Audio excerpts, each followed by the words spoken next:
God, grant me the serenity to accept the things I cannot change, the courage to change the things I can, and the wisdom to know the difference. You may be familiar with the Serenity Prayer, written by Reinhold Niebuhr in 1932, and embraced by 12-step programs like Alcoholics Anonymous and Celebrate Recovery. This prayer has become a mantra to millions. But did you know the Serenity Prayer is actually much longer? The very next line says, living one day at a time, enjoying one moment at a time.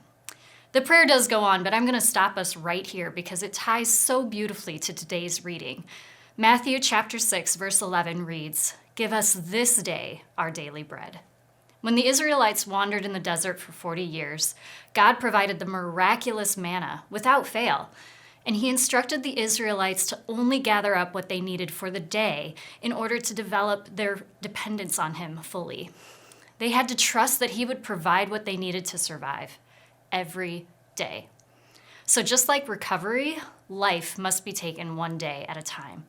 We must fully put our dependence on God to provide what we need day by day, not worrying about tomorrow because tomorrow has enough trouble of its own. So I'd like to close our time by praying the full Serenity Prayer. Would you pray with me?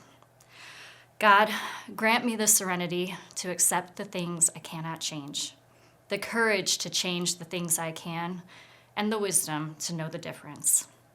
Living one day at a time, enjoying one moment at a time, accepting hardships as a pathway to peace, taking, as Jesus did, this sinful world as it is, not as I would have it, trusting that you will make all things right if I surrender to your will, so that I may be reasonably happy in this life and supremely happy with you forever in the next. Amen.